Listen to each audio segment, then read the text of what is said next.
Mes grands-parents ont débuté leur carrière à Hermes, qui est un petit village à 7 km de Magescq.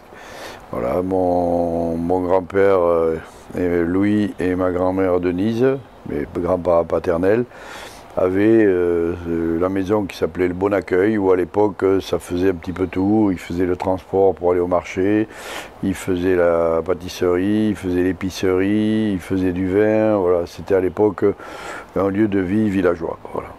Mais hélas, mon grand-père est mort assez jeune et ma grand-mère a suivi son fils quand il s'est installé à Magescq en 1952. À l'époque, Bernard, le père de Jean, voulait absolument s'installer au bord de la Nationale 10 car il y avait énormément de voyageurs qui empruntaient cette route, une route située sur le fameux chemin de Compostelle.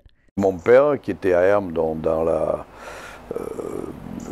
Bon Accueil de ses parents, a décidé de changer de lieu parce qu'à cette époque-là, pour qu'un restaurant soit viable, il fallait être au bord d'une route principale. Ici, c'était la Nationale 10, où il y avait les représentants, les voyageurs qui fournissaient le gros de la clientèle toute l'année. Mon père, qui avait été dans un camp pendant 5 ans en Allemagne, était revenu extrêmement fatigué, donc il a mis plusieurs années à récupérer.